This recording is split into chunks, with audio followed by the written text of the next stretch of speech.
what I like, what I like, what I like, what I like.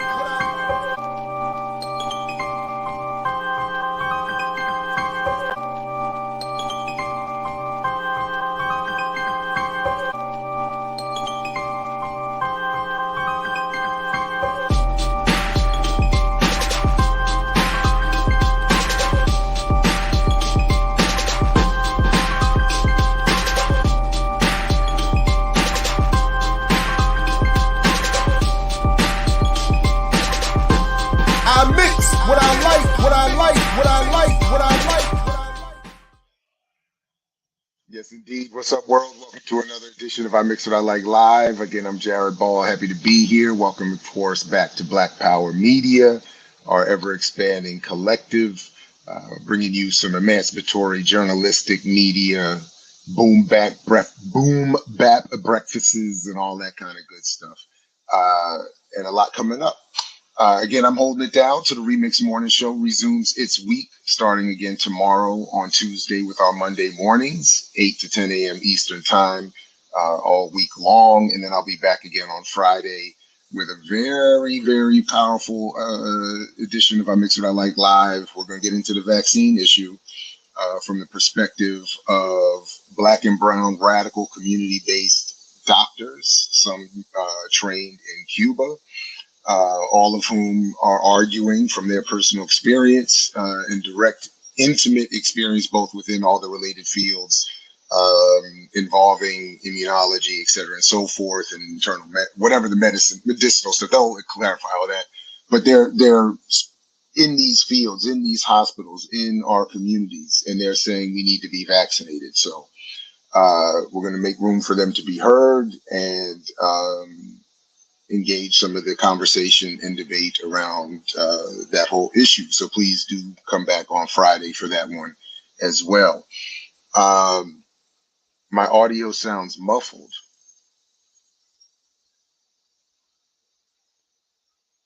My sound is a little odd. Oh man, why would that be? Like,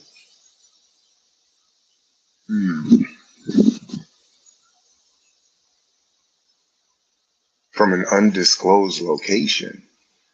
All right, so that's frustrating. I'm not sure why. Hold on. Let's try it back up. Let's try it back up. Because why would that be? The mic. It's all right. So I did change the rig a little bit. The internet is stable. Yeah, the internet is stable. Let me tell you why. The internet better be stable. I spent all weekend creating an aesthetically unpleasing arrangement, but one that Ethernet cables up. So there cannot be any lag today. All right, but I will try. Let's see. Oh, could it be that simple?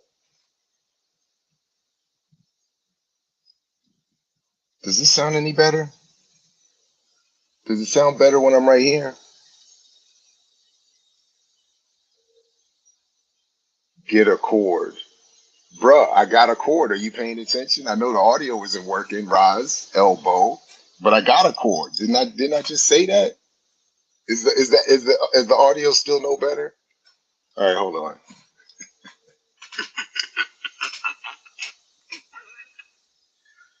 All right, we'll try this one. Hold on.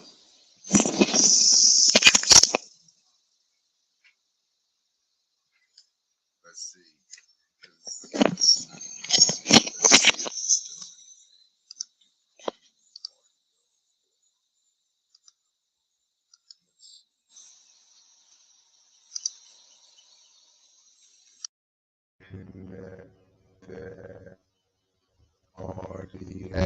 Is that sounding? Just sounds like on word.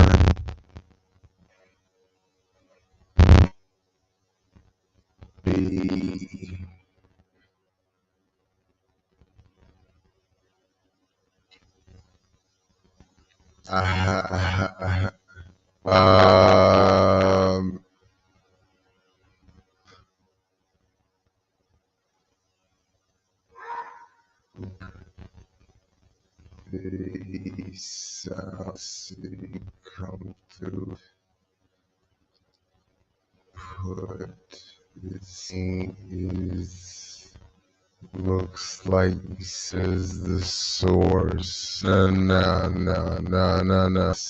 It is test coming through fine, and so is through it,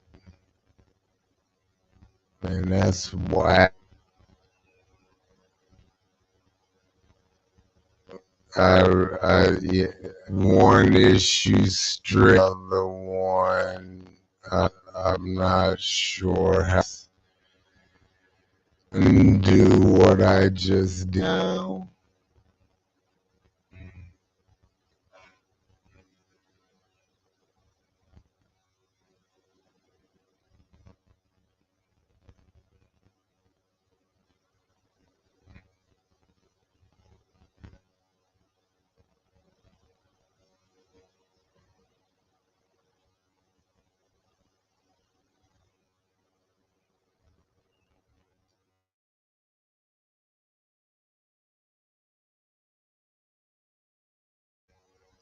Let me just see.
Is this any better?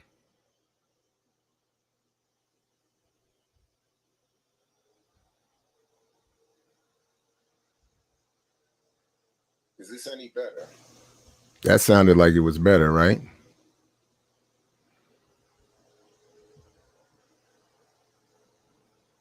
All right, that sounded like it was better. Yeah, okay. So I just had to restart the browser. I don't know. I apologize, everybody.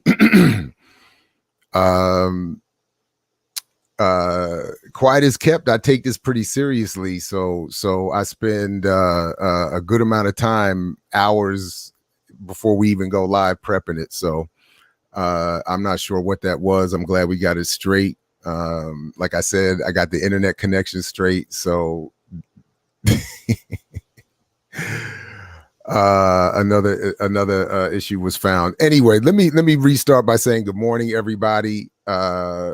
I really appreciate you bearing with me and bearing with us.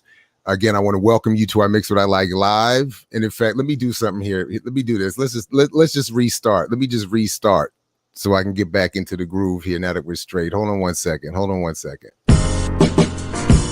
I mix what I like, what I like, what I like, what I like.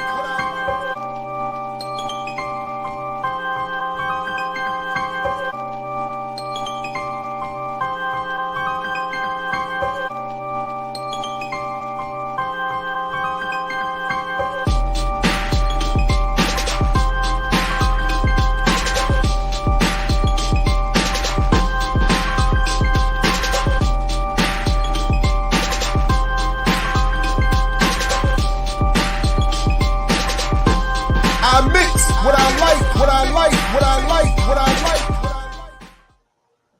All right, there we go. Welcome everybody to I Mix What I Like live. Again, I'm Jared Ball right here on Black Power Media. Thank you all for joining me and bearing with me and us. Please do like, share, subscribe, join the channel. tell somebody, like Ear Doctor says, tell a friend to tell a friend to tell a friend, and come on in and join us this morning. We do have a show lined up, expecting, I think, 2 guests to come in at some point this morning before we get out of here. I have a couple other issues to raise and get through with you. Got another instance of buying power cropping up again that we can take a look at as we get set for another great week of the Remix Morning Show starting tomorrow morning. And then all the other great things that are already on the channel, that we're adding to the channel, that are coming to the channel, that are going to be programmed this week, et cetera, and so forth here on Black Power Media, including, as I was trying to say a minute ago, on Friday, when I come back again for another I Mix What I Like Live, we're going to be hosting a roundtable discussion with Black and brown doctors from the community, working in the community, some of whom have been trained in Cuba, who are going to join us to talk about why they think we need to be vaccinated. And we're going to address medicinally, medically, as much as we can, all of those issues, address some of the concerns in the community, and hear some I think well-informed discussion, not only from the medical side, but politically. These are not these are doctors who are, some of whom I know personally, and are as committed as can be to revolutionary politics and struggle and to the safety of our communities, and they are concerned. So, all right, but before we get to anything else, as I said, we do have some guests popping in today, one of whom is a veteran organizer with many formations, including currently Black Alliance for Peace, and wanted to come on and talk a little bit about what's going on with Black Alliance for Peace and an upcoming effort around Hands Off Cuba. And of course, I'm talking about Sister Asantewa and Nkrumah-Ture. Good morning, sister, and welcome to the program. It's good to see you again. Thanks for joining us. Good morning, Dr. J. the other Dr. J. I don't mind that. I can write. How are you? How's the fam? We're as good as could be expected. And I hope the same is for you and yours as well. It's always good. I'm tired right now. Yeah. The Gusanos have got us working overtime. Well, yeah. So talk a little bit about what you. So you all are going to be involved. That is Black Alliance for Peace with a Hands Off Cuba, U.S. Hands Off Cuba effort. Is that what I'm seeing here correctly? And what's going on with that? Tell us what's going on. Yes, and first let me say good morning again to you and all your guests. Right on, right on. My name is Nkrumah-Ture. I'm an organizer with Black Alliance for Peace. I live in Philadelphia, and we're preparing for a great event later this afternoon at 5 o'clock at Philadelphia City Hall.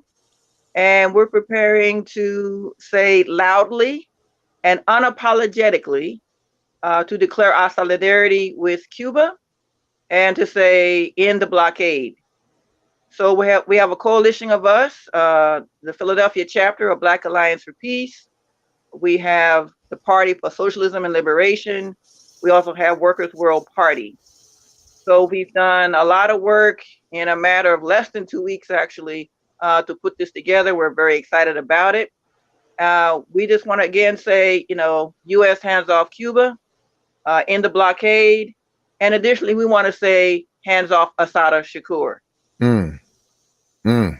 So just why would this action be important, both to take place in Philadelphia, and why should people support it? Why is Philly involved with this, a hands off Cuba thing? What does that have to do with Philly? And what does it have to do with Assata? And what does it have to do with Mumia, who's also up there? Like why? Well, as you know, Philadelphia has a long, proud history of struggle, revolutionary politics. Those of us who live here in Philadelphia that are part of this coalition, many of us have been to Cuba. The caravan is going to be going on soon later this year. And I think, again, this year they'll be making a stop here in Philadelphia. Of course, we know when it comes to U.S. imperialism, they play the long game. So after more than 60 years of attempting to destabilize Cuba with this embargo, They are unrelenting. And of course, U.S. imperialism will take advantage of any opening or opportunity they see. The protests that they happened in Cuba, unfortunately, gave them another opportunity to sow confusion. And part of that confusion is, from what I have seen and even talked to some folks, is the ideological confusion that is prevalent now.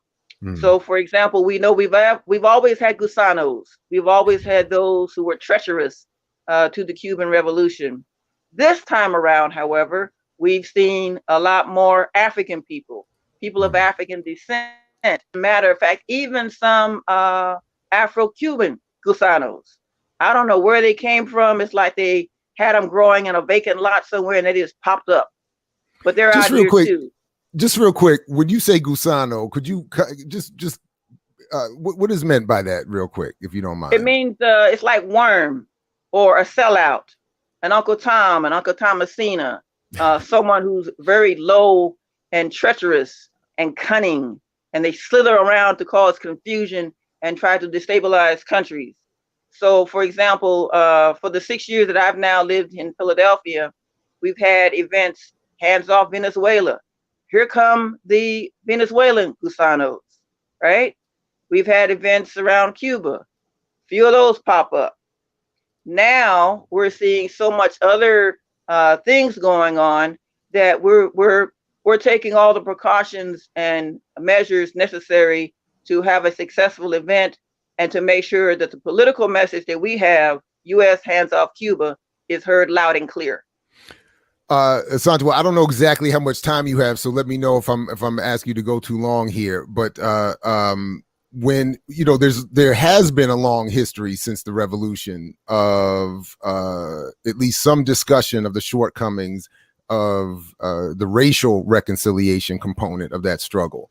So on some level, I know that there is some history behind Afro-Cubans saying that there isn't sufficient change as it relates to the issue of race in that country.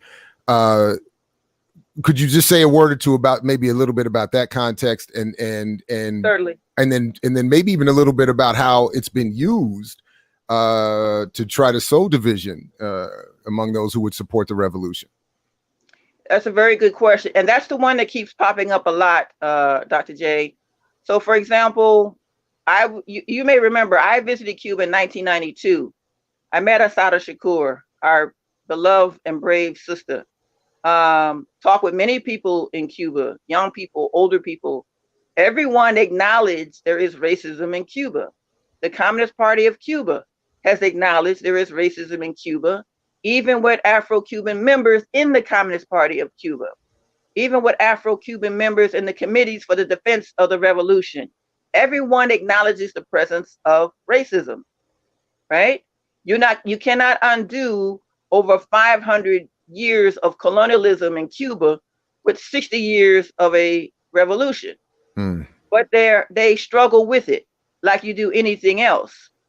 I think what complicates it this time, the pandemic made things more difficult. The increasing the harassment of Cuba in terms of the embargo, making it more difficult to get needed things like medicines, parts for medical equipment, etc. The whole thing with former President Trump tightening up on certain aspects of the embargo, and now even President Biden putting certain kinds of sanctions on certain Cuban officials. All these things create an atmosphere for more confusion. There is racism, not denied. But I think what we must say is that racism in Cuba is not as institutionalized there as it is here in the United States of America. There are no George Floyds in Cuba. There are no Tamir Rices in Cuba. There are no Sandra Blands in Cuba. Let's be clear about that. And I think perhaps if it were not for the embargo and constant harassment from the United States, all these dissident groups that the United States funds through National Endowment for Democracy, USAID, etc. All that plays a part. So certainly the people are frustrated with the pandemic and not being able to get certain things or do certain things, right? And there are ideological struggles inside the Cuban Revolution. No one denies that. But it certainly does not give the United States of America the right to continue to try to overthrow Cuba. Mm-hmm. That's just wrong, right? Just last month, the United Nations, they had this resolution about the U.S. embargo against Cuba. And I think it was about 184 countries that said no, or they disagree with the embargo.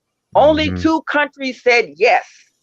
The United States of America and Zionist Israel, which we're not surprised. That's always been the case. So I think all these things have to be taken in consideration. I think part of the ideological confusion now, we have people who some comrades of mine here in Philadelphia, they want to, be concerned about Afro-Cubans. They want to hear their voices and make space for them, etc. Oh, I agree with that. But what it turns out to be is we have to be very careful that we do our research. Someone said something about a book, The Power of Race, by Dr. Danielle Cleland. She teaches at UT Austin. So I did my little usual 3 clicks, and I found some of her Twitter remarks. And the first comment I saw from her was, the Cuban government is a dictatorship. Oh. Now, Dr. Cleland is Afro-Puerto Rican. And she has said nothing on her Twitter or anywhere else about the protest that happened in Puerto Rico about 2 weeks ago regarding electricity. And that whole, I think it's called something like a Financial Control Board of Puerto Rico. Nothing about that. Someone sent out an article by Dr. Odette Casamayor Cisneros. She teaches here at the University of Pennsylvania. And on her Twitter, SOS Cuba, oh, I'm disappointed in the global left. They don't have solidarity with us. They don't want to hear our voices. But then you go through her Twitter and read some of her articles, and you see where she makes all kinds of reactionary statements about the dictatorship and, oh, we're suffering here, and then she can't speak to her mother as often as she would like, etc.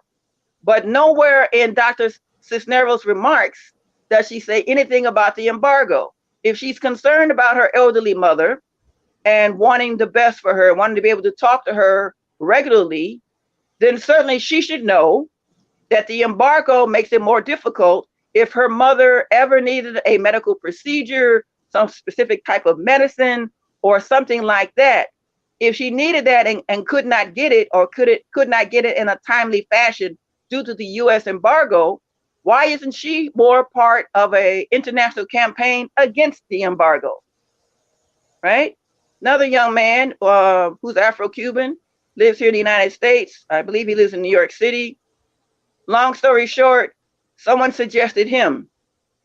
And I said, well, we don't know him. So I did my 3 clicks, right? Google is your friend. When I started in the movement, I had Why is it just 3 clicks? I find everything, So back in the day, I had to go to the card catalog in the library. Y'all don't know nothing about that, right?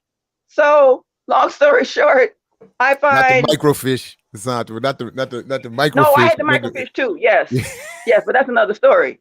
But so I look up this young man, and it's not him and his politics, but it's his network of organizations that he's a part of that gave me time to pause. I don't know this brother. I'm not sure about this. So we said, no, we're not doing that. Now he says he's against the embargo, but nowhere on his 2 websites where he talks about how he organizes trips to Cuba, nowhere on his websites does he say anything to make clear that he's against the U.S. embargo against Cuba. So all kind of people are popping up. You may have seen all these Afro-Cubans or other Black folks writing articles about Cuba, and yes, the embargo must go, but we must deal with racism. We agree, mate, we must deal with racism, but let's deal with the issue of racism in Cuba in a way that does not contribute to attempts to overthrow Cuba. And certainly, let's deal with the racism in the United States. Creepy Joe Biden is worried about human rights in Cuba, but he sides with the police when it came to last summer's uprisings against police brutality in the wake of the police murder of George Floyd. Creepy Joe Biden wants to give police departments more money, more police officers to further occupy our communities. And don't get me started about Kamala Harris. Well, I mean, I just think you raise many good points, and one of them is again, I mean, if Biden and them were really concerned about responding and I guess appeasing those who are in the streets, then we would have abolished the police. We would have been out of Afghanistan and Iraq. We would not have invaded Libya. We would not. I mean, there's so many things people are out in the streets for, and have been for years that get ignored. And then a few people step out into the street in Cuba, and it's all of a sudden we got to support overthrowing the whole thing. And of course, Cubans, Afro or otherwise, should be, as should everybody, be wary of when the United States says it's going to step in and help you with your racism. So anyway. I mean, yeah, and also with that, if we're looking at racism in the United States, Biden supports the death penalty, does he not? We know he supports the police. Yeah, he definitely supports the police and increased surveillance and bombing Somalia and so on and so on, and not giving health care, not minimum wage, none of that. So anyway,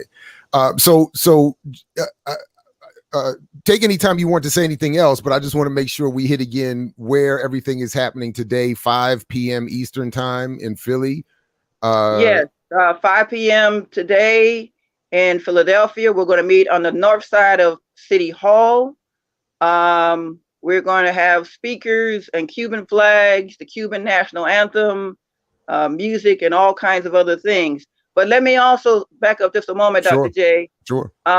We of Black Alliance for Peace salute Black Lives Matter for that courageous statement they made in solidarity with Cuba. Now, the Gusanos, some of these Black folks, Dr. Cleland, Dr. Cisneros, were critical of the statement, right? But let's look even further than that. The issue is not the Black Lives Matter statement, and we salute them. We salute them for that. That was a courageous move on their part. But the question we should be asking, all the Black folks, Dr. J, all the Black folks you and I know that have been to Cuba, that knew Assata Shakur back in the day, all these organizations out here that we know Cuba, have been in solidarity with Cuba. Where is their statement in solidarity with the Black Lives Matter statement? And where is their statement condemning this treacherous embargo? We don't even hear crickets right now. Really? Is it? Honestly, I would not. I'm not. Honestly, this is news to me. I didn't realize it was that quiet on the the Black I've been doing this a long time. Yeah. I've been doing this a long time. You may recall back in 2010, I hate to say this person's name, but what we call the Carlos Moore letter. Yeah, I remember that. Dr. Cornel West and other prominent Black folks signed this letter basically condemning racism in Cuba. But where are all those folks that signed that letter? That's a good question. You know what? I'm not up on that. And well, I am. Well, of course you are. And welcome, Nathaniel. Welcome. You know what? I'm glad you said that. I'm glad you pointed that out, because I'm not up on that. And I think I would have just given a lot of benefits of the doubt. And I shouldn't have, because I remember that letter. And there were a lot of prominent names on that letter supporting Brother Moore's point. And yeah, so if they're not making, you know, requisite sounds now, that's a mess. So Yeah, because absolutely. they could be a part of the effort now to end the embargo, to put pressure on the Biden administration. Because for what I've been told by, you know, some legal folks, what it takes now to end the embargo is an executive order or some type of act of Congress.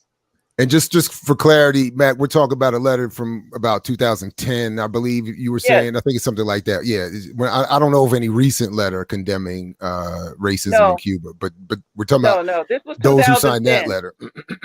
Yeah, and the reason why I remember that, Dr. J, the letter was signed by several prominent people, many of whom have been to Cuba. Some of them even know Assata Shakur. And at the time that letter was written, Reverend Jeremiah Wright, who also signed the letter, was coming to my church, Plymouth Congregational United Church of Christ, Reverend Graylin Hagler there in DC. He was coming for revival. I wrote him a letter challenging him on why he signed that letter. And he responded 24 hours later, basically saying, well, there's racism in Cuba. Okay, fine. But why sign a letter like that at the request of a Carlos Moore? And that's the problem we're having now here too. And this makes it a little worse, a little bit more difficult. We now have Carlos Moore-ism without Carlos Moore, because we haven't heard from him either yet.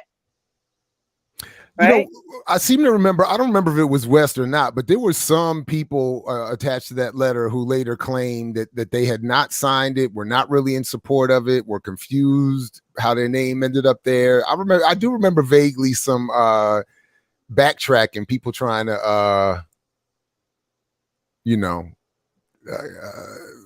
respond to some of the criticism. I did not know Jeremiah Wright doubled down on that. Well, he was very polite about it. I mean, he and I talked face to face for a few minutes during the revival.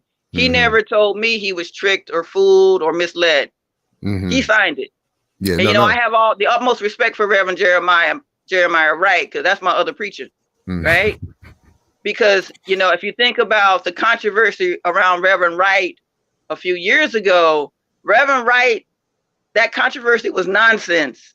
It was not what he said in that particular sermon or that particular clip. It's things he had preached about for many, many years. He preached about the U.S. should end the embargo against Cuba.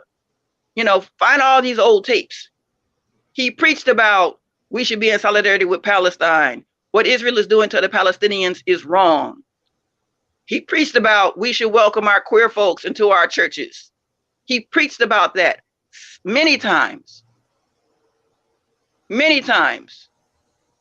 So, this is why so many people respect him, because of the various social justice issues that he preached about and could find good text in the Bible to support his argument. So we need to, check that out. But regarding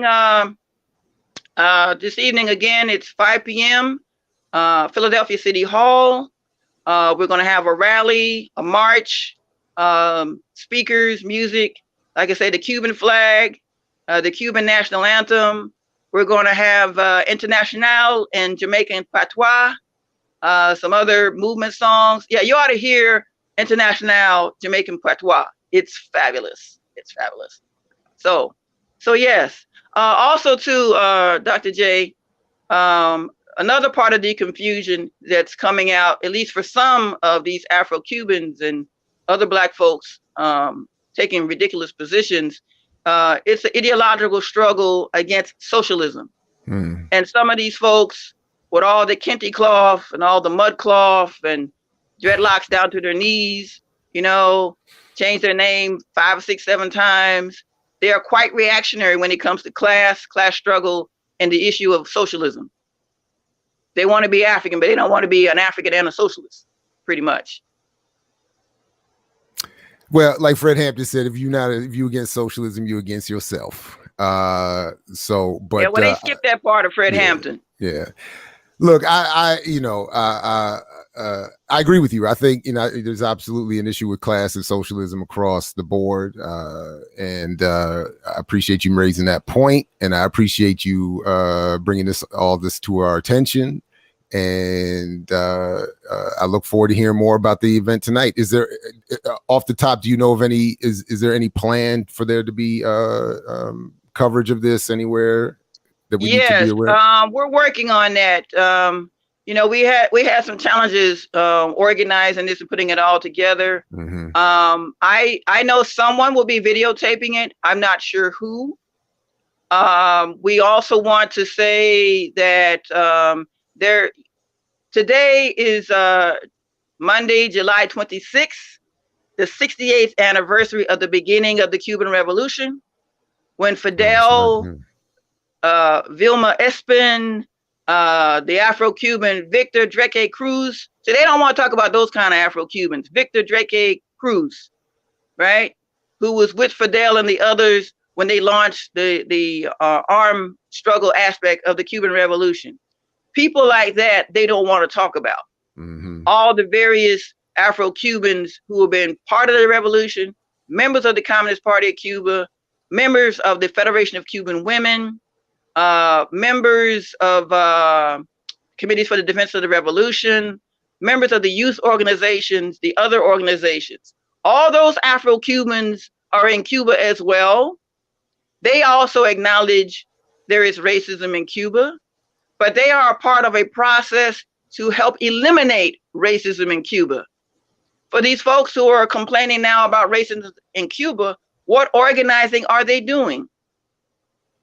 What organizing are they doing against racism in Cuba? And that's what we need. That's what we need to be asking. Right on. Well, thank you very much, and I appreciate you and Black Alliance for Peace and Party for Socialism and Liberation and whoever else is going to be involved with this. Workers' World Party. Workers' World Party. Thank you very much. And obviously, any updates, you all of you yourself, of course, are all welcome back here to let us know what's going on. We appreciate it. Well, we will be discussing in the next few days after the event today. And we're looking forward to having a very successful event in spite of the short amount of time we had to organize it. We will be discussing next steps. We will be discussing how to organize and place more pressure on the Biden administration, on Congress. We have some things we're going to be talking about. So we ask that you and your audience please stay tuned. Absolutely. And speaking of all those who have been who are probably pretty quiet on this issue in Cuba, it is where is that push Biden left crew? Where are they at? And see, this is what I'm saying, Dr. J. For those of us who truly love Assata Shakur and the sacrifices she made for our movement, and you're walking around with a Assata Taught Me t-shirt that you got from Target. You understand what I'm saying? Or Walmart. You're walking around with that on, and you're not thinking about the embargo. If Assata had a medical emergency, a medicine she needed, a procedure she needed, and could not get it due to the embargo, then what's the purpose of wearing that t-shirt that you got from Target? For the prisoners, for those Muslim prisoners still held in Guantanamo prison, which is Cuban territory, ran by the United States of America. The U.S. is occupying Cuban territory with a prison. They have imprisoned several Muslim prisoners, I think for more than 15, 20 years. No trial, no hearing, but they're still in Guantanamo prison. And if those prisoners, and assuming that they are getting good medical care, if they needed something, I mean, how do they get it? They have to circumvent the embargo because it's U.S. occupied, U.S. controlled territory. Any further destabilization of Cuba, how would that affect Assata Shakur? How would it affect these prisoners? Right? And I think it's kind of interesting that the first Black president raised the bounty on Assata's head. So now when you visit Cuba, you can't go visit Assata and talk with her and meet her and thank her for her contributions because she has to be concerned about her safety.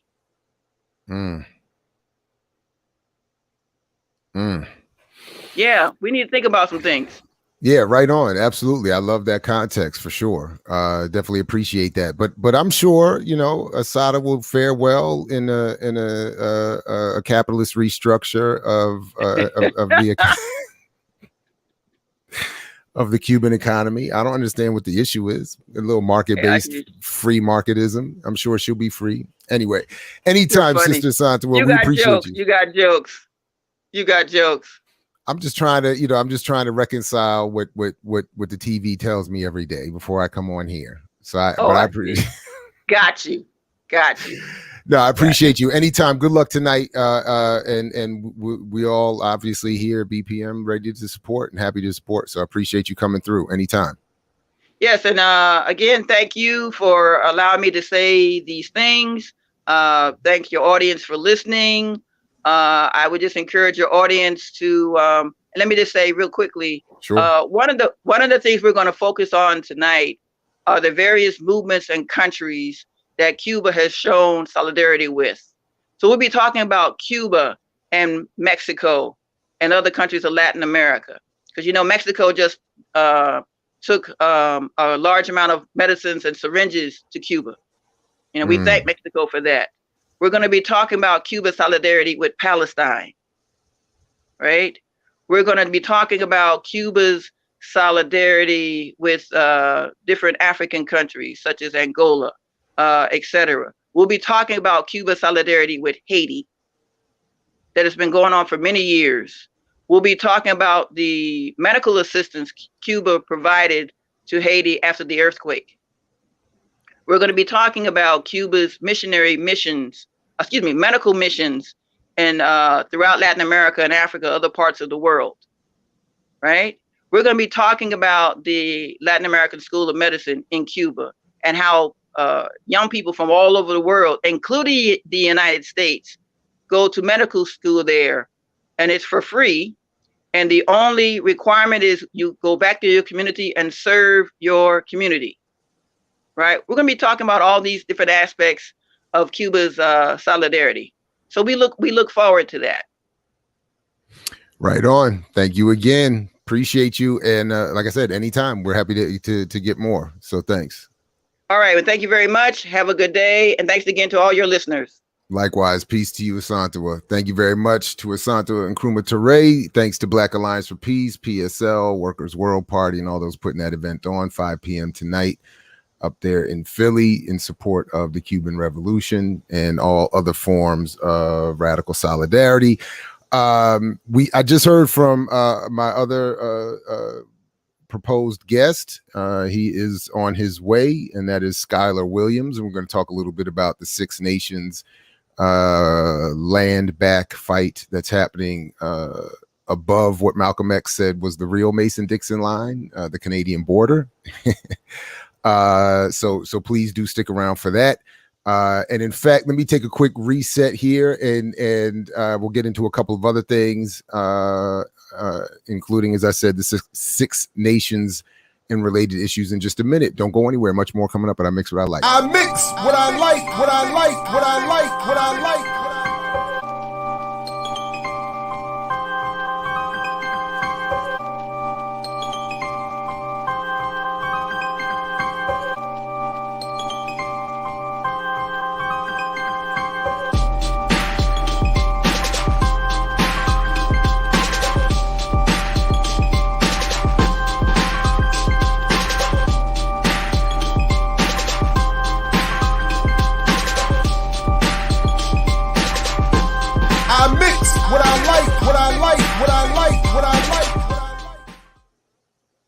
Yeah, no doubt. Thanks, everybody. Welcome back. Asantewa is indeed a great guest, and we go back years, Sister Asantewa. You know, in fact, the first time I interviewed her, she was still in D.C., and I was just quote unquote getting started in this kind of broadcasting. Shout out to Radio CPR in Northwest D.C. And all those unsanctioned broadcasters out there. And Asantewa was, I believe, she was probably one of my first guests back in the day, early 2000s, I'm thinking this was. Yeah, anyway. So Definitely been around, definitely doesn't miss much. She's very dope indeed. There's a couple things I want to get to before, at least one thing before my next guest shows up, to talk some about this Six Nations land back struggle. And by the way, I did notice some of you have, again, I've been, endeavoring to keep improvements with the broadcast quality. So everything should sound strong, look strong. The internet, again, I ran a very aesthetically pleasing extended Ethernet cable running all over the place to get this joint plugged in. And despite our household setup not really being, conducive to that, so there should be, we should be good. We should be good, and I'm happy to do that. Anyway. So again, because I keep, I can't help it. I do have the Google alert still set on buying power and other related issues, and the mythology it's remarkable. And in a very anti-soda sort of kind of way, we have sort of this bastardized Pan-Africanism, where, as it says here, TRiBL founder CEO Ikechi Nwabuisi, forgive me for any mispronunciation, lays out plan for the new Black Wall Street. And again, it starts with this basic thing, like a brother from Nigeria, Nigerian American, as he self-described, wanting to connect with the Black struggle, or feeling a connection with the Black struggle, but is just being dragged down the right wing end of it, frankly. And so we have just yet another business entrepreneurial attempt to respond to the ongoing inequality that is, of course, by design in the settler colonial imperial capitalist relationship, with a heavy dose, of course, if not a centerpiece of white supremacy. I mean, all of these things make, if we continue to talk about here, this is not an issue of the failings of Black entrepreneurialism, Black business. It is not the need for some, new brilliant entrepreneur to come in and solve the problem. That's not the point here. So, even though we're a month or so out, just yesterday, we're still getting stories that are referring back to the 100th anniversary of Black Wall Street, which we have several videos debunking, in terms of how, with the Black Myths podcast, some of my own work, the combination thereof. In other words, Black Power media is all over this issue, that Wall Street is misunderstood mythologically. That is Black Wall Street, Tulsa. Well, Wall Street is the Wall Street is too, as a matter of fact. And how entrepreneurialism is similarly not an answer. But again, it just says, like it says here, wake up, everybody. It's a great time for us to celebrate the 100th anniversary of the horrific Black Wall Street massacre in the Greenwood neighborhood of Tulsa. We must look forward. I can't tell you how angry I am at this. Our nation's history was hidden for so long. But then the response is, again, there's no reference. I mean, this is sort of my point. Like now in this story, as is the case with too many, they don't even cite the claim anymore. They just say we must channel our consumer buying power of $1.4 trillion to create the new Black Wall Street. So again, underpinning this mythology about Black business and entrepreneurialism solving our problems is this core concept that there is this $1.4 trillion in buying power. This is again why in my own work I tried to give an overview of how this has been misunderstood across political spectrums in the Black community, historically, across the political spectrum. It's been misunderstood, from the most radical to the most conservative, all of whom are basing their supposed planning on this pot of money that doesn't exist. Buying power is not a reflection of actual held wealth, income, or assets. None of the above. It is not gross domestic product, as it's been compared to even by Black bankers who theoretically should know better, and maybe do, and are false, intentionally misrepresenting. It is merely an advertising concoction, a marketing concoction of the advertising world with no basis in any fact. there is in their own data, as I point out, they are estimates and projections. So even if there was the one citation that often accompanies these claims, which is the Selig Center in Athens, Georgia, it itself says that there's no real way to assess buying power, that buying power is not income, it is not wealth, it is not assets, it is not a measurement of economic condition. It is merely meant to help advertisers target their ad spending to certain populations. It is a reflection, if anything, of what is left over for people to spend in the economy.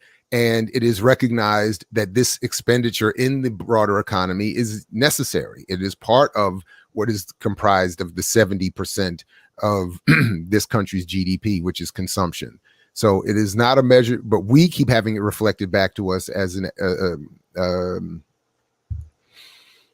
has sound economic data, and somewhere from which we can begin our revolutionary activity. And much like, and here's a parallel I would want to quickly draw, much like the claims around cryptocurrency and the Black Wall Street platform promoted by Hill Harper and Roland Martin, they're promoting here again a WeBuyBlack.com, which is a Black-owned hub, again, connecting shoppers with Black-owned businesses. What that does is creates money through transactions and advertising for WeBuyBlack.com, which is Black-owned from what I was able to determine, which is fine, but it does not necessarily create wealth for anyone else. It does not create redistributive wealth. It does not create, and it is itself based on a misguided notion that Black people have $1+ trillion that they can spend on Black businesses. And then, as we've also talked about, if you go through WeBuyBlack.com, for instance, one of the businesses that they were promoting here, I believe in this story here, is to a Black-owned mouthwash company. And that's all well and good. And that's fine. I may even go to WeBuyBlack.com and start purchasing some of these products myself. I have no problem with that. I'm not discouraging that. What I am saying is supporting this Black-owned mouthwash company is not going to create wealth for the Black community. As we've gone through before, even if we all started buying our mouthwash, even if what would be the ultimate goal, whites started to buy that mouthwash, that Black-owned company would immediately, we went over this before, we have several videos on this.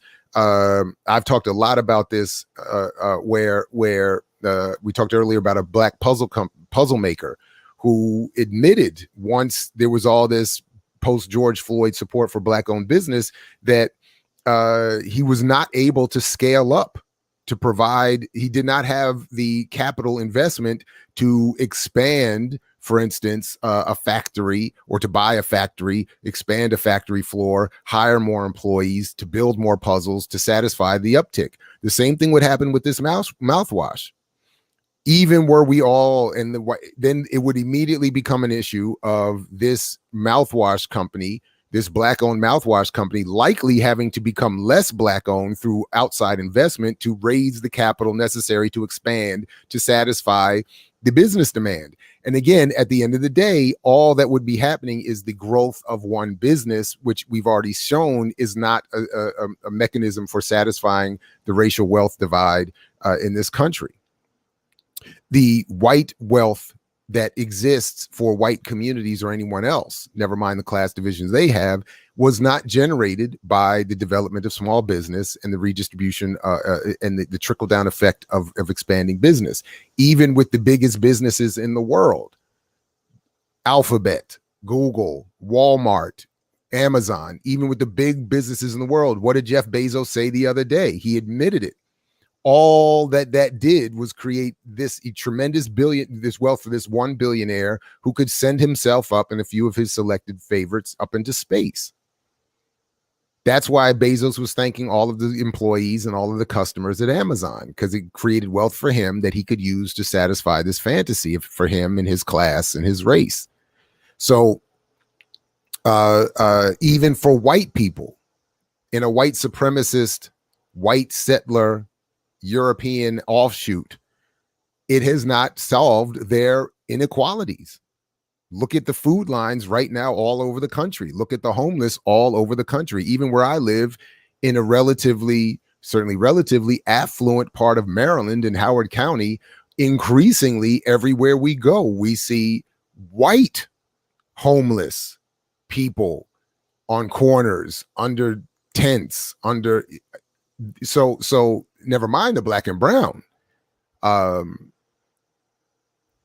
So even for them, so my issue is, again, I'm not, like I said, I'm probably gonna start buying the mouthwash. I'm gonna buy some soaps. I already buy all my soap is black owned. What else? All my lotions, soaps. What else?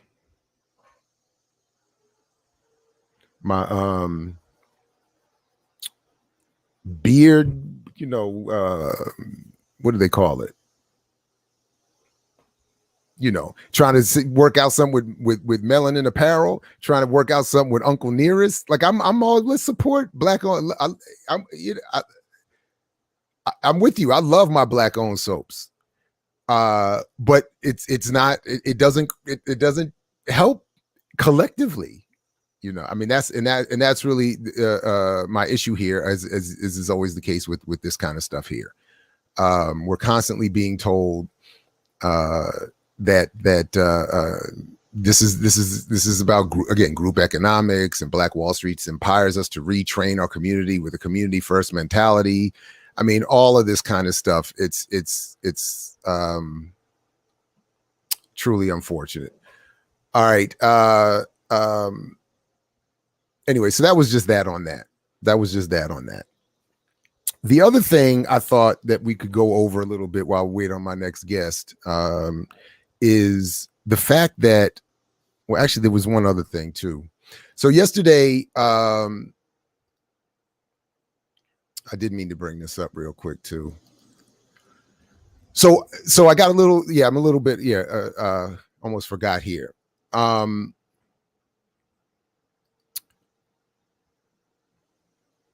I want to send a quick shout out to my homeboy Kamal Franklin and Community Movement Builders down there in Atlanta.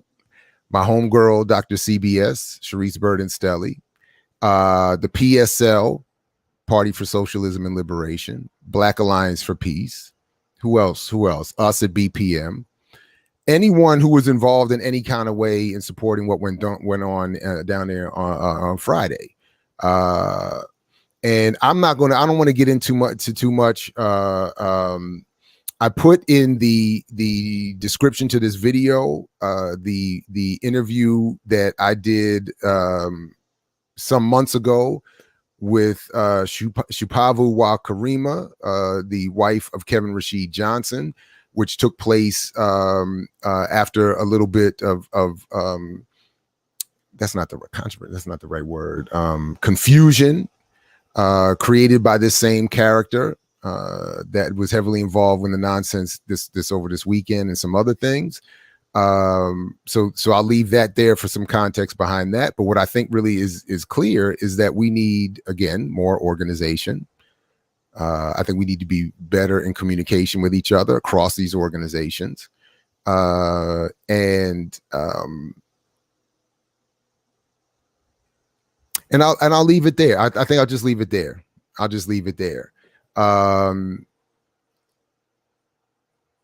Now, I want to give Big Pun all the credit due, but that's my line.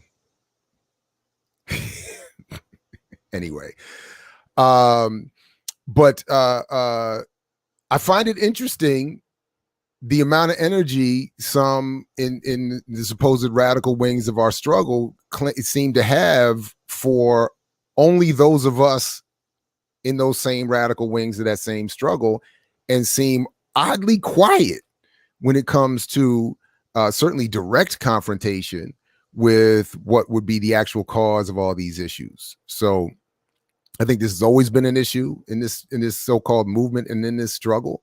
There's a lot of people that have a lot of quote unquote smoke for only those of us within the struggle. A lot of people with a lot of tough talk and a lot of violent talk and a lot of hostile talk, only for those of us within this struggle. and seem eerily quiet when it comes to many of these bigger, broader issues. And they pop up at other people's rallies. I mean, how you going to pop up at a Party for Socialism and Liberation protest and claim you tough? How you going to show up at a pro-Cuban solidarity or a black scare, red scare talk in a community house with dogs and military vests on? How you gonna, like,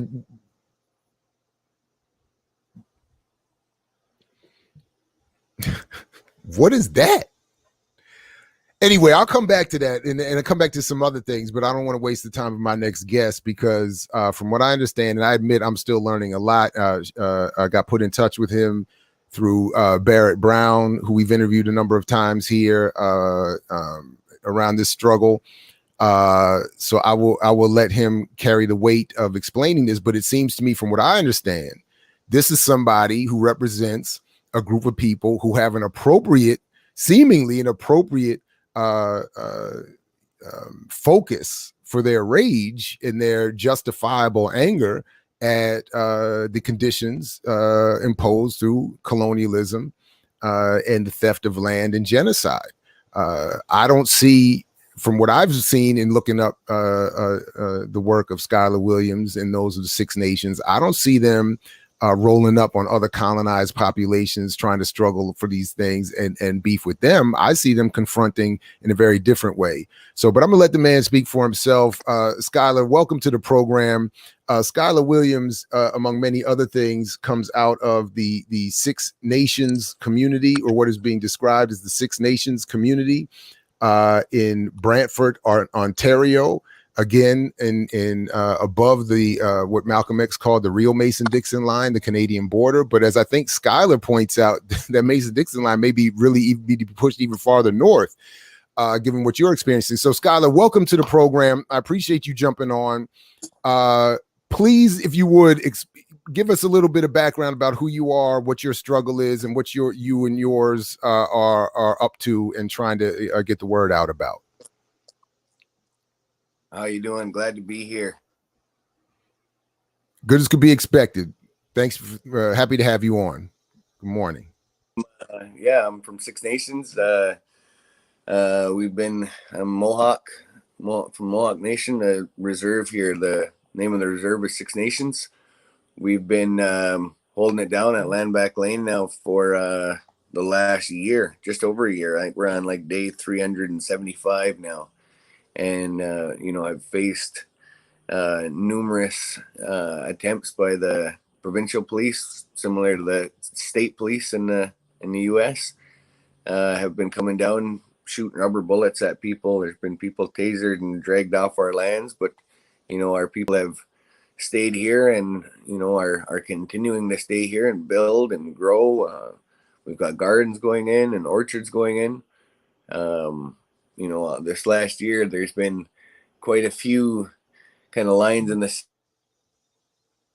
sand that people have drawn along the way here, and it has been quite the thing to stay here this long doing this work. We started the civil case back in the summer of last year that seen a judge barred us from participating in our own defense, as there was a lawsuit against myself for $20 million. And the judge barred me from participating in my own defense, as well as struck every bit of evidence that we tried to put in to advocate for our side. And so this it's been quite a year. 50 people arrested, put on conditions to not go back to the site for a lot of people.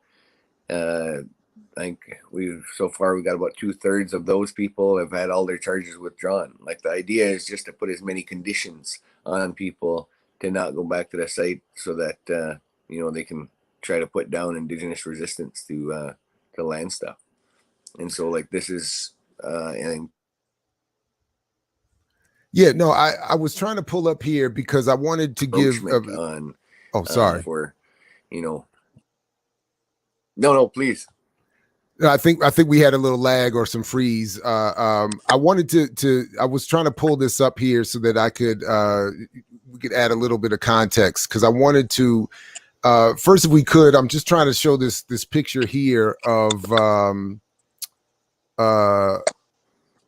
where the area where we're talking about here. And if we could maybe even back up a little bit about what is Land Back Lane, and why do you start with 1492 Land Back Lane as the title, and what is significant about this area? This is some pictures of you and your comrades working out.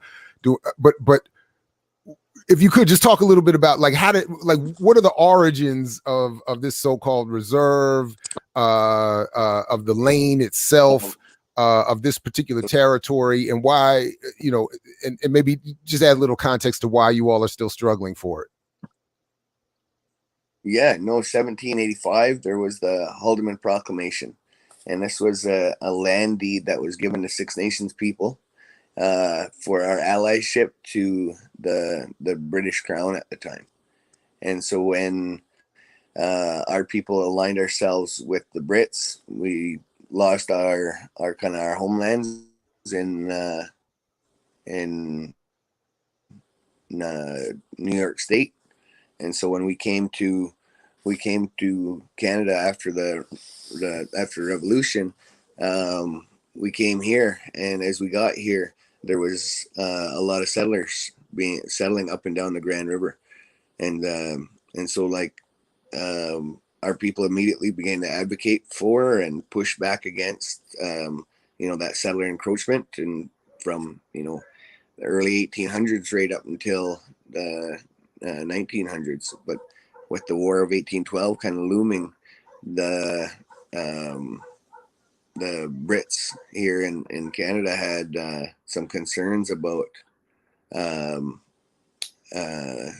what that would mean. And so the Six Nations was kind of put as a militarily advantageous spot, like a day's ride from Fort Niagara in Niagara Falls, or Fort Detroit, or Fort York, which is now Toronto. And so over the next, from the early 1800s to the early 1900s, we did everything possible to push for, to advocate, to try and evict these people that are settling on our lands. Very early in the 1900s, there was a law passed in Canada that barred Indigenous people in Canada, Native people in Canada, from hiring lawyers to do any of that kind of advocacy for us. And so slowly over from 1904 to 1960, it was illegal for a lawyer to represent any Indigenous causes, whether that be criminally, civilly, and certainly when it comes to lands. By 1960, the havoc that ensued coming out of the residential school stuff had become a really, really big issue and a hot topic in our communities. And it was really hard to advocate for land when you were worried about your children being stolen from your homes. And so as those residential schools started to close, our people started to wake back up and be like, all right, now actually the map that you have up right now is that little bit of yellow there is the 5% of the overall land tract that we have left. And so that red outline is the original tract of land that we were granted. And right. So it says from 1704, that was supposed to be all that was granted. And you're saying this little part down here, this yellow Six Nations of the Grand River part, is all that's left? That's right. And so all the way up and down that red line there are cities like Kitchener and Brantford, Dunnville, Cayuga. Some of these cities have 200, 300,000 people in them. For people that don't understand the kind of the population dispersal within Canada, a quarter of the entire country lives in southern Ontario. And so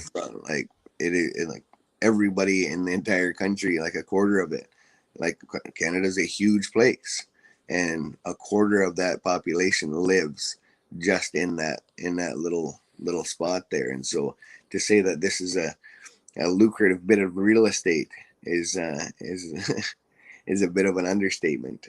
And so people talk about like what kind of money would be owed and that kind of thing, and like the money is an astronomical figure.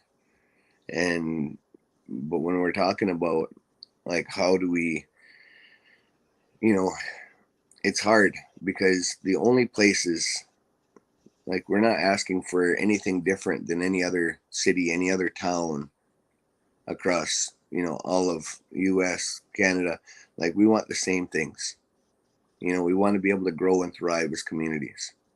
Over the last 150, 200 years, our reserves, our homelands have gotten nothing but smaller, while every other nation, every other city and town across the country has continued to just expand exponentially, and reserves continue to be hemmed in. And so we just want the same ability that everybody else has to be able to, and we can't have these conversations without talking about the missing and murdered Indigenous women of our communities. We can't have these conversations without talking about the residential school survivors. Like, these are people that have been stolen from our nations, and we want to be able to invite them home. But if we can't have a space to be able to invite them home, like, see, the thing is, we don't live like our Western brothers and sisters who, cover everything in concrete and asphalt in the name of progress. Like, that's not how we live, Like, if you look at Six Nations from like Google Maps, there's this one little green square triangle in the middle of southern Ontario that is Six Nations. And so, like, we are saying that we do not want to pave over all of that green space in order for us to be able to live and grow and thrive as communities. We would like to be able to expand our borders so that when we say to those brothers and sisters that have been stolen from our communities, it is time for you to come home. You can have those, like, like we're talking about addiction issues, like welfare and like social issues. Like, these are the things that happen when people are alienated from their family and their communities. Real quick, Please. No, I think I mean, I think a lot of the stereotypes, both positive and negative, that we get of Canada in general is that, like, some of the first response might be, well, how could it be so bad? I mean, you all have national health care. You guys aren't, like the leading imperial force in wars around the world, like we see happening from the United States. So some people, and even like I was even sort of joking before about the Malcolm X comment about the Mason-Dixon line. A lot of people, particularly who understand some of at least some of Black history in this country and others, see Canada as the salvation. Like, this is where we go, when we to escape slavery, or this is where white draft dodgers go to avoid war. Like, Canada is the great salvation, and yet it's still very much the same in terms of, the United States is a white settler country, and is particularly as it pertains to the Indigenous or First Nations people. So I think on some level it's just, I don't want to, the shocking is not the right word, but on some level it seems like, I think a lot of people would be, confused into thinking, how could there be so many problems in Canada when it's supposed to be something different from the United States? So that was just one thought I had. But my specific question is there a direct role that the United States plays that those of us here, or you would like to see those of us here trying to address in helping Canada do what it's doing to your communities? Uh-oh, did we lose him? Did you hear any of that?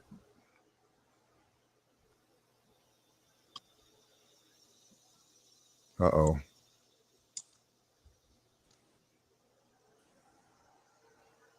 All right, let me see if we can get Syler back in just a minute. I'm not sure if he's even hearing me or what's going on, but hopefully I didn't just lose him with that question. We'll see if we can get him back. Let me just. Okay, hold on. Are you there? Were you able to hear any of that? I don't know if you're able to. If I need to, or if you're even fully there. Yeah, no, sorry, this is reservation Wi-Fi at its best. I mean, Nah, I hear you. It's all good. This is kind of somewhat typical of do this stuff. No, it's all good. I just was wondering. Yeah, no, your last question. I kind of got your last question there. But yes, you know what? For each person, like that advocacy and that push comes in lots of different ways.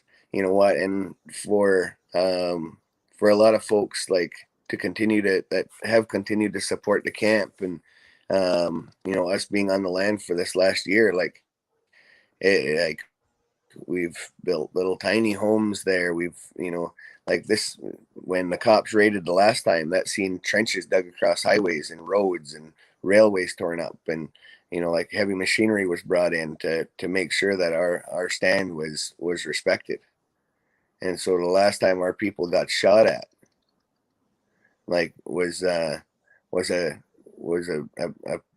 pretty big mile marker for us to say, like, this is absolutely not going to happen any further, and you will not utilize roads that are put through our territory. You will not utilize those roads through our territories to brutalize our people any further. And so the perimeter was set up, then those trenches across those highways and roadways. And again, in southern Ontario is like they stayed up for these 4 months. And is there any sure that, you know, our people were going to be able to make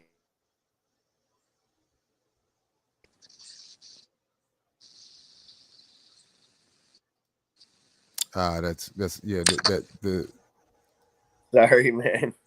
No, hey man, no need to apologize. You know, we understand. I was just, I don't know if you heard that question or if you said anything and I didn't hear the response, but something specific about what is the role of the U.S. in helping Canada do to your people what it's doing? You know, this happy Indians that we have in Canada thing really needs to stop. And for you know, our Prime Minister here, Justin Trudeau, to continue to talk about Indigenous issues like he knows something about it is an absolute ridiculous thought. And this idea of reconciliation that he keeps talking about, you know, this is a word that comes out of like Nuremberg trial stuff. And like if we're talking about reconciliation, we need to start like really looking for what that means. And so if we're going to talk about reconciliation and, you know, nation to nation issues, like our communities aren't just communities. We are nations of people that have been here for thousands of years. And so for us, we need to be able to continue to advocate, continue to push for them to actually come to our communities, to our nations, and have those real conversations so that we can really start to see some kind of actual change. Because without actual change, to see land back coming back to our nations, this kind of stuff is going to continue to happen, not just in Canada, but the US as well. And so we are sick of hearing those bullets whiz by our ears, watching our brothers and sisters get shot and tasered and dragged off our lands. Like, this is enough is enough. Like this past week was in Toronto, where some Indigenous folks had taken up camp in a park, and the level of police violence that was done there, like the Lamport Stadium Park in Toronto, and you can look that up and you will see some pictures there of what happened that day. And it actually, it's funny, I've got let's see if I got some stitches in my eye and a hole in my lip this morning from police baton after, you know, and this was for a $65 trespassing ticket. And so like this, it's an absolute disgusting thought that Canada is somehow seen as being the better people in all of this, as how they deal with Indigenous issues. They say a lot of things to say, oh, you know, we're a friend to the red man, but you know, it really, in actual fact, that is not how it is actually rolled out. Like, you know, we're talking about communities that have no access to safe drinking water. They have, you know, access to jobs, to access to the grid in terms of electricity. Like, you know, like Six Nations is 27,000 people.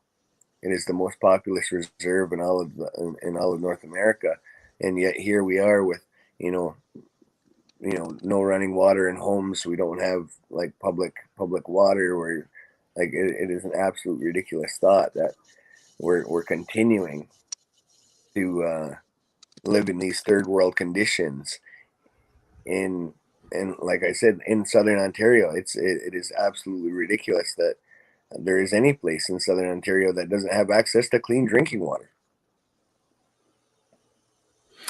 Do you all have a particular website that you work through, or that you're asking people to visit? Is there anything like that? Is there anything? Yeah. Well, let me just stop. Is there? So yeah, no, we can follow. Land Back Lane has a Twitter and a Facebook. Certainly you can follow mine on Facebook. I'm trying to be as active as I can on there. There's an Instagram.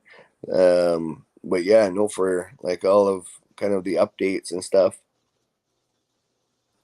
we've been we you know, it's not just always about the fight. You know, we also have concerts where, you know, a lot of people come down and like Six Nations is pretty rich in their talent when it comes to music, and so we've had, you know, quite a bit of folks come down and do some amazing things to be able to push us along. Right on. And have the you were saying that the blockades, the protests and all that, has that been bringing people to the table? Has that been, yeah, is there any sign of that? It's guys with guns. Guys with guns, bring them to the gun. Yeah. Okay. Yeah. And so, like, and I don't think that we can have any kind of fruitful negotiations while staring down the barrel of these guns. And so there's no way that we can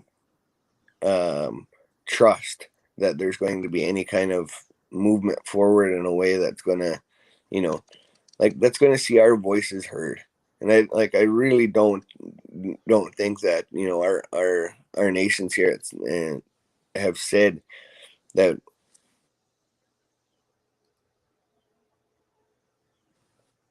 you know, we want to have that. We've said quite the opposite of that, saying, like, you know, like, we are down for whatever it takes to continue to have our people on the land without being brutalized, and we're in for whatever it takes to make that happen. Right on. Hey, well, anything that we can do to help, please let me know. We're now in touch, so yeah, feel free to reach out whenever. Like, yeah, there's a camp fund that's going, that, you know, like, this is what builds tiny houses. This is what builds our kitchen. Like, it's land back, the number 6 nations at gmail.com for folks that want to link up and do some stuff. You know, reach out there, or, you know, follow the folks on Twitter, or say that one more time. Land Back Lane, the number 6 at Gmail. Nations, the number Land 6 nation. I'm sorry, say one more. Yeah, go ahead.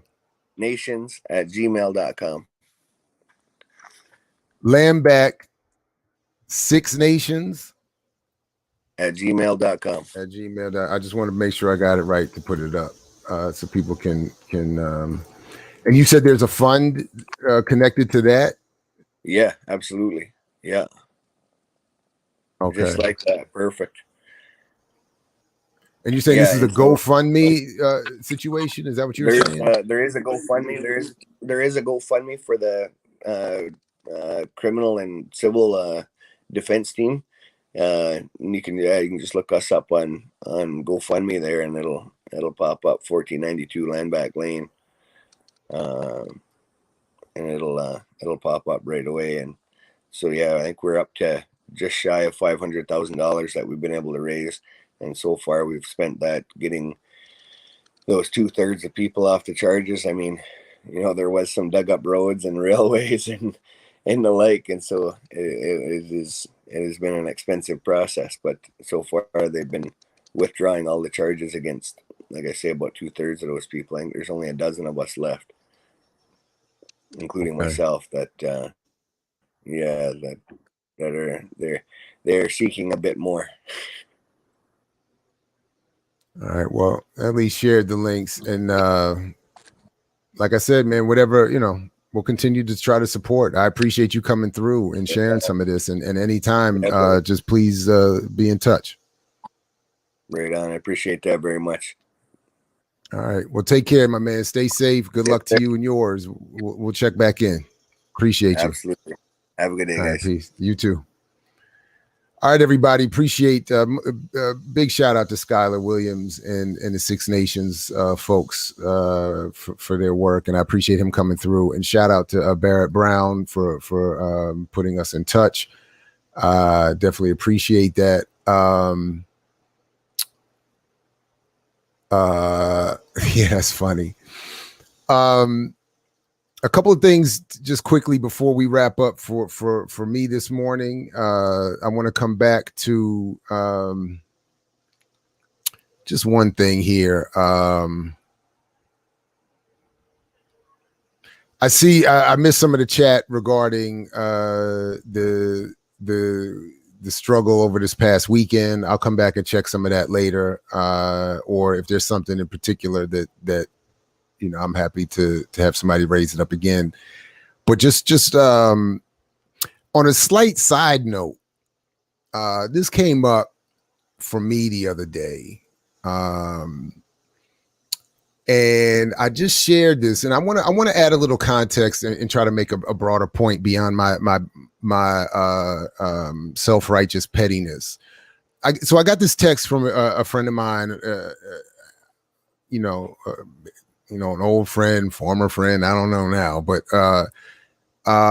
who long time in media, and I sat on it for a couple of days, and then I responded thusly.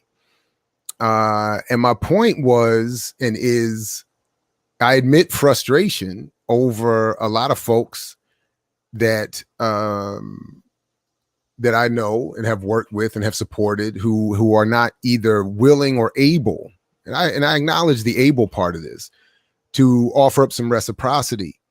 So when it comes to people, putting out books or projects and wanting some media support or some other kind of support, granted, I understand where I am in the media pecking order, but I do whatever I can, whether it's when I was doing mixtapes, whether it was doing, community power radio, whether it was doing WPFW or here, try to be as open, and then I admit that when the Buying Power book came out, and there's a context to this as well that I've talked a little bit about here, but a context that I think a lot of people, particularly outside of academia, are not necessarily aware exists for some of us inside, which is that, yes, relative to most working people, the academic community is slightly better off. And I say slightly.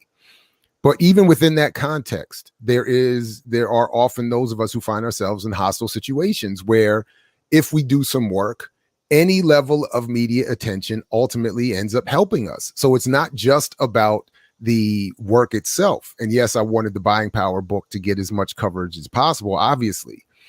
But it's also the personal thing of,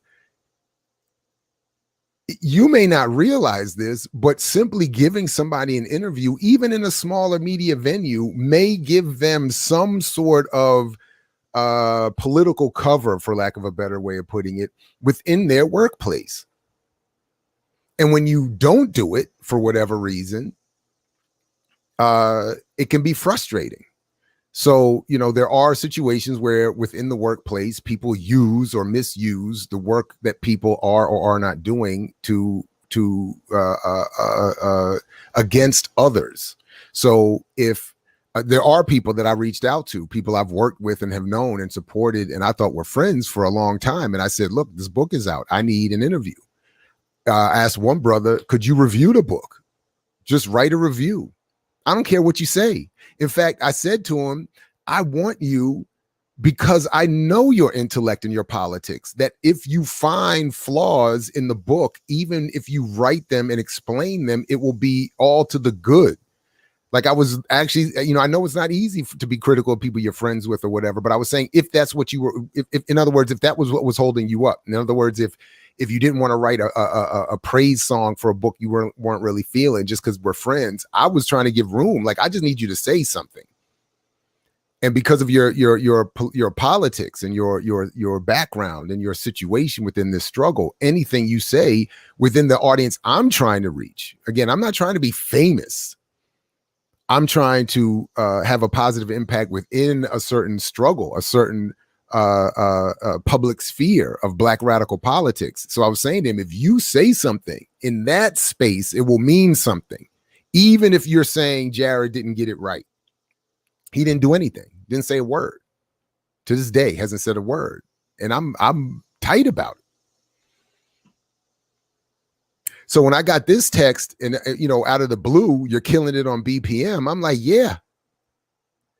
One of the reasons why it was necessary, not just selfishly so I could promote a book, but really the point I'm getting at is that the reason BPM is necessary is because we can have conversations here that others don't feel comfortable having on their platforms. And I do recognize that the buying power argument could put people within particularly Black media spaces in uncomfortable positions. But if you don't reach out to me and say, I can't interview you because there's a political problem, you got to understand with my job and my boss, I would understand that. But if you ignore me and then reach out belatedly talking about you're killing it on BPM, all right, well, I appreciate that. But I had to because you and others wouldn't help out or couldn't help out. He wasn't happy. I'm not mad either. But I was like, I didn't put your name out there. I didn't say who you were. I was just trying to make a point, and that is how I feel. And I think that people, but I think again, I just want to, and I'll stop here. I think it is important to remind people that a lot of us are out here in academic or other spaces where if, in some form of struggle, and a simple statement, a retweet, a shout out can go a long way. And then there is the political level. Like there is, broadly speaking, how can you not include the argument? You have plenty of people who could come on and would come on happily over and over and over again and say, nah, Jared was wrong. We have buying power. We can use it this way. You could wash me out. A 5-minute segment could be washed out very easily. But, so anyway, I just wanted to add a little bit to that and just say a word about that real quick. There is something else too that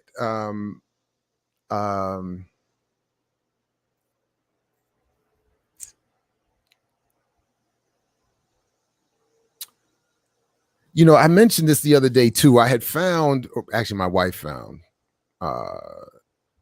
a transcript from an interview I did during my time at the Africana Studies and Research Center under Dr. James Turner, where I was doing my thesis on Dr. John Henrik Clarke. And my wife found this transcript of an interview that I did with his widow. November 25th, 2000, the year 2000. It was transcribed, I believe, in April of 2003. But, and there was one story she told me that I was hoping was transcribed and in print, and I would then be able to share it. And it isn't here. So I don't think I can share it.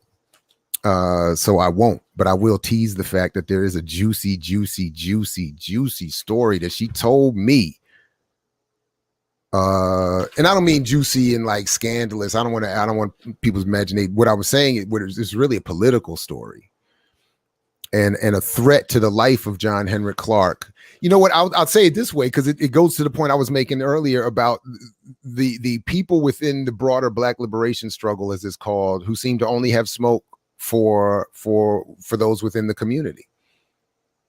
It's like you got all this tough talk for your fellow brothers and sisters, and none for the state, none for the broader political apparatus, none for the economic system.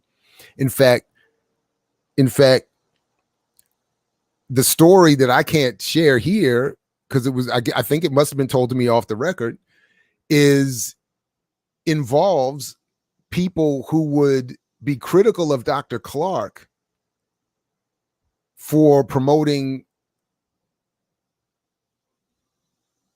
Black liberation and sovereignty through land back and redistribution, who are themselves often involved in supporting Black capitalist endeavor. And they threatened him.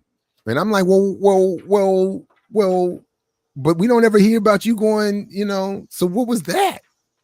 But it's that same kind of thing. Like, I don't, obviously it's understandable. It's the bully thing. It's easier to bully, it's easier to pick on, punch downwards and all that kind of stuff.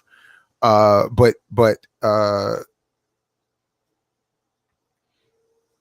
I mean, seriously, man, these cats rolled up Friday outside of a Black community, in a Black community, targeting a Black anti-gentrification, pro-Black community organization who was hosting an event co-put together by the Party for Socialism and Liberation, which you could easily dismiss as a white organization. Okay, that's fine. My experience is a little more diverse than that, but the point is it's advocating radical redistribution. So even if it is a white organization, you don't have to join it. You don't have to like them. But if there are whites out here are advocating for radical redistribution and an end to imperialism and capitalism, I mean, damn, are they the targets? But the bigger point is they're working in solidarity with brothers and sisters from BAP, community movement builders, BPM, and you're going to roll up outside their house with Rottweilers and at least one dude in looking like an armed military vest? Really? That's where you got smoke? And you the tough ones? You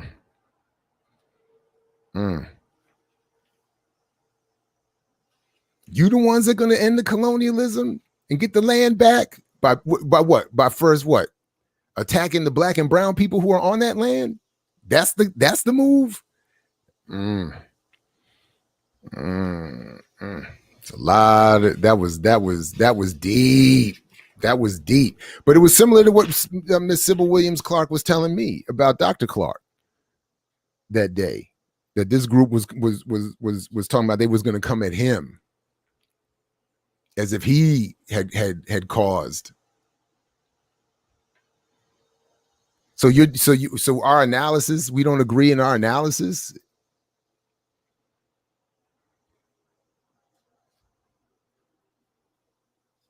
I mean, and even if the thing was you claiming these folks are defending an organization that's defending someone accused of rape, that's the move? To just go anywhere, everywhere, and attack whoever? Did you roll up on let me stop. I don't want to be, I've said before, and I will stop here. I don't want to be confused on here with others. And I admit that I offer my honest, politically, I'm perfectly honest. But there is a level of performance here, and I don't want to, and I acknowledge that I'm engaged in a form of performance, and I don't want to break that performance. So the performance I like to bring here is maybe hard radical. We don't have to agree. Criticism, discussion, But that's it. I want us to I don't want to yeah, I just don't want to be confused. So I just leave it there. But I just think that that's a problem. I think that's a real problem. For whom do we have smoke? Anyway, but this thing with Sybil, I think one of the things, I'm not sure what it needs editing. It needs a lot more editing. And I really wish I had followed back up with her on some of this, and I never did. Because there was a lot that was left unsaid, and there were some things in here that were said that even though they're in print, I don't even know if it's responsible, because like they need to be double checked. Because Clark, Clark, was strong in his own positions, and John Henrik Clark, was clear with whom he agreed and disagreed. She talks a little bit in here about his differences with Cornel West. And I talked with her a little bit about that meeting tape that I heard famously where Clark and West went back and forth, and that West brought up a little bit on our interview with him on the platform here. And again, whatever you think of him, whatever, the interview he did with us is wildly different than anything he's done anywhere else. So I would still encourage you check that out. But she talks a little bit about where I think some of where where criticism of Dr. Clark came from within the African-centered community, that he would from time to time find himself in spaces that were so-called, as she says here, multiracial or mixed, in terms of, I think engaging on some level with white radicals, which kind of goes back to what we were just talking about a second ago. Now, he was clear that he didn't accept a European analysis, and was clear that it was in a clip I used to play on the radio that was very underheard in his discussion in the context of South Africa. Dr. Clark advocated armed struggle, black-led, land-back armed struggle. And I had never heard that on tape. But if Dr. Clark said something on tape and it was recorded, I'm confident that I have it or have heard it. And that was, I think, the only time he was on tape recorded saying he supported armed struggle. And he had it with what was supposed to have happened in post South Africa. Anyway, so I'm going to go back. I hadn't really planned to do too much with this today, but he talks a little, but I do want to go back and edit this, and I do regret that I did not get another follow up with Sybil Williams Clark to clarify some of what was or not said in here. For instance, Dr. Clark was critical of Gaddafi. At least, she recounts him as being critical of Gaddafi, and looking back on Gaddafi's life, particularly how he was treated in the end, kind of makes me think differently. And I know Clark had his issues with Arabs. He was very clear. He did not mess with Arabs. He almost had as much problem with Arabs as any other group, as publicly expressed. And that was something I was always a little bit in struggle with too. But at the same time, man, I remember there was this Lebanese sister in grad school that I met, and we were talking, and she had lost an uncle, at least one uncle in one of, I think, the early 80s invasions from Israel. So she was like clearly anti-Zionist, very hostile to that. And when it came up that my mother is a Jew, she was standoffish with me. And I was like, okay, and then we built a little, and as she understood where I was coming from and my politics, we were cool a little bit. But then one day I talked to her about what Clark said. And I thought we could have a conversation, because I figured if we had a conversation about my mother being a Jew and what that meant in terms of, my politics or my ability to engage in some of these conversations. But I can't ever have a conversation with you about Arabs and their interaction with Africans. And she made it clear, like that was off limits. And she was like, that was basically it. Like, she was like, I'm not interested. We're not talking anymore. And I'm like, but we got to be able to. I'm happy to talk about Zionism and Jews as they relate to Arabs and Africans. I have zero problem with that. But I brought that up. She was like, nah. But I do think Clark went too far. I mean, he said he hates Arabs. He put in print. He said he hates Arabs, and I was like, I think we should be a little more nuanced than that. But even if I get where he was coming from, I mean, because it is, I think, an underappreciated or under-discussed history, especially since so many Black people have become Muslims. That history is not fleshed out or discussed. And he was very clear, if not correct. He was very clear where he was. Anyway, but then there was some of this stuff, like I've been reading this, is like too much of this stuff is personal. I think I didn't do as good enough interview. Like I'm looking back, thinking self-critically about my interviewing. Like, what was I doing? What was I thinking? Because I went into all these interviews with like a set of questions. And I think I got thrown off by the conversation. I think I got excited and taken into tangents. And then I think I let her get a little bit too much into like personal stuff, which is why I didn't really use too much of this in the thesis. That's what I'm thinking happened here. Cause I'm like, it's just a lot of personal. So I'm sure I was loving it. And she was dope. She was a lot of fun, man. She was so nice. So I was probably just I got caught up because I was having a good time. And I was just, like getting into the stories and stuff, and some of the gossip and some of the, I mean, she's in here talking about his ex and his children with his ex. That's not, I don't,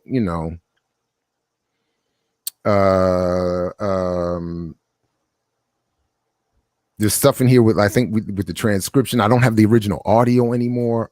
That's so disappointing on my part, man. That's just disappointing. I would have liked to talk a little bit about his religious beliefs.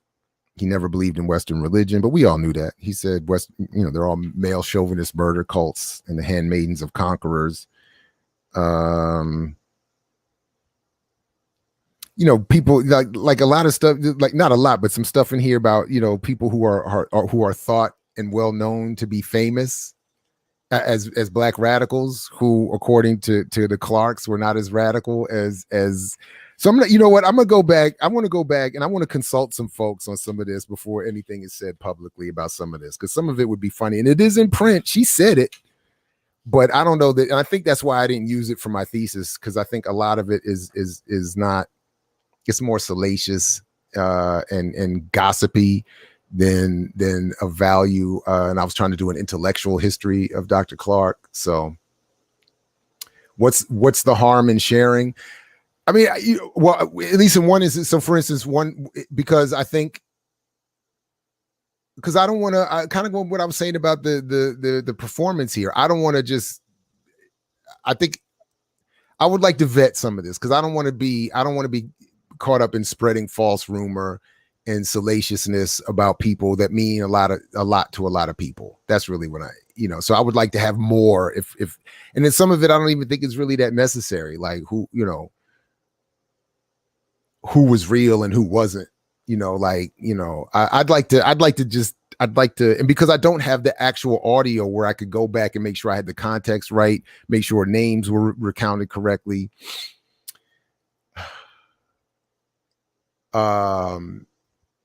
Anthony, which is the why? What am I not doing? What's the why? Tell me why am I not? Is that why am I not sharing? But I hope that makes sense. He did not mince words. He did not mince words. And I'm sure he did. I'm just saying, that's what I'm saying. If he said it on tape and on camera, I honestly believe this. I think I've heard or seen or have all of it. I don't think I missed anything that he said on the record, which is why that piece about towards the end of his life, reflecting on the incompleteness of the South African Revolution, where it was, I believe, the only time he said anything akin to, and I clipped it from my old radio show where I used some of it as part of the intro, where he said, he elaborated, but he had said, anything you do to reclaim your humanity is morally justified. And I'm not getting full quote, but that was, and I used to play it as part of a montage at the beginning of every show. Anything you do, once someone has stolen your humanity, anything you do to get that humanity back, he said, is morally justified. And it was from that panel discussion about South Africa where he was talking about why he did not support what had happened with the ANC and why he had not thought it was sufficient. Hold on. Wait. Okay, yeah, I agree with Brother Jamil. What utilities salacious have for struggle? That's my point. I thought my big brother was trying to start trouble by getting me to share. No, he's right. No, I appreciate that. No, man. Hey, no, seriously, man. We don't need all of that. And by salacious in this context, this isn't this like sexual rumors. This is more gossip, like who you like, don't like, who's real, who isn't real. And even reading it, I was uncomfortable. I was probably uncomfortable that day when she was saying it. Although I was probably like, please say more. Anyway, but I want to come back to that. I do want to come back to that. And I want to talk with some folks and maybe we can get some more context and maybe make some use of some of what was said. Oh yeah. He was hard on that. Anyway, so let me see if I think there was some stuff I missed in here. If there was something, please resubmit a question or comment. If there was something specifically, I'm not sure what this was in reference to. Franny French. What did I miss? Oh, I see Silberg is big punning.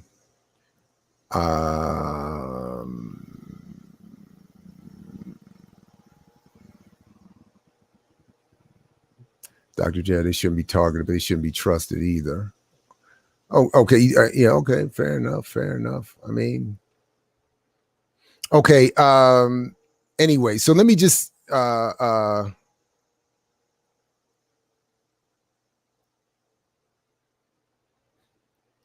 they had differences for sure. They definitely had differences, and Dr. Clark was one of the more outspoken critics of Minister Farrakhan, which was, yeah, younger Jared was there for the gossip. I mean, I was there. I wanted to hear it. I just didn't think at the time of publication or public discussion that it was, but I admit I loved hearing it. I mean, and Sybil Williams Clark was, she was already in advanced age at that time, but she was fiery, man. She had a lot of energy, man. She had a lot, and she was humble in praise of her husband, but she was no slouch herself. I mean, as she pointed out, she basically said, like, I read with him, like I wasn't just in the back. So like she may not have been, playing the front, as they say, but she was certainly doing the intellectual work. She was on top of a lot of things, and had a lot to say. And unfortunately, I was not able to save the audio. I'm not happy about that at all, but I'm at least glad this part was saved, and then we'll have to see if we can make some use of it. But anyway, anyway, before I wrap up, let me just shout out a couple of other things real quick and get everybody. Please do check everything else that's happening on the channel. Please do like, share, and subscribe, and join if you can. We are expanding. We are, trying to bring on more shows, do more investigative stuff. If you have any interaction with HBCUs, student, staff, faculty, administrator, and you want to help a project I'm continuing to build, please go to imixwhatilike.org, and right there in the features section, you can go and fill out a questionnaire, watch the video about the HBCU thing that we did the other day, and put in your 2 cents and about your experience anonymously, on the record. It's up to you, or both. Maybe you have some you want on the record, some you want off the record. I'm good with all of that, and we're going to do follow-up. So, nothing will go to publication without everyone who has contributed seeing it, reading it, and signing off on their part. So nobody is going to be, there's no gotcha or anything like that attempting to happen either. Just want to hear, I want to get a well-rounded, and it's a long form project, no hurry. I'm not rushing on it. We'll be back tomorrow morning, 8 a.m. with the Remix Morning Show, as was the case with Wednesday and Thursday. And then Friday, I'll be back again with our doctors roundtable about vaccination. We got some real talks scheduled with Sundiata. We got some remix clips up there, including the Dr. Horn discussion. We got the part 1 of our In Atlanta Black Power Media Defining Our Terms conversation, and much more coming from that, including maybe some from the Drink Champs episode. I don't know. Have to see. A whole bunch of stuff coming. So enjoy Black Power Media and all day, every day, and spread the word, encourage others to do so. I don't think I missed any. I appreciate the chat. Please keep it going. If you see this, those who are live here, I appreciate you. And those who will see this later, if you didn't get in the chat, please do leave a comment. We get into it, like my man Pierre says. Put it in the comments. And we will address them as best we can, I or my colleagues, or both, or all. And please keep the conversation going. We are working on that as well, in terms of the discussion board at blackpowermedia.org. Please do go there and sign up, and sign up on our Patreon as well. Support there if you can. And the mutual aid for political prisoner work, I believe, is linked there as well, through Community Movement Builders. Submit a show proposal or a comment through blackpowermedia.org as well. All that good stuff. Anyway, thanks to Asantewa and Nkrumah-Ture for coming through earlier to talk about tonight's action, 5 p.m. up there in Philly, in defense of Cuba and the revolution there. And thanks to all of you for coming through. Certainly thanks to Syler Williams of Six Nations and Barrett Brown for helping put that together. And we'll catch you in the whirlwind, as Garvey said. Peace if you're willing to fight for it, like my man Fred Hampton used to say. And we'll catch you next time. See you tomorrow morning. Thanks, everybody. Peace. I mix what I like, what I like, what I like, what I like.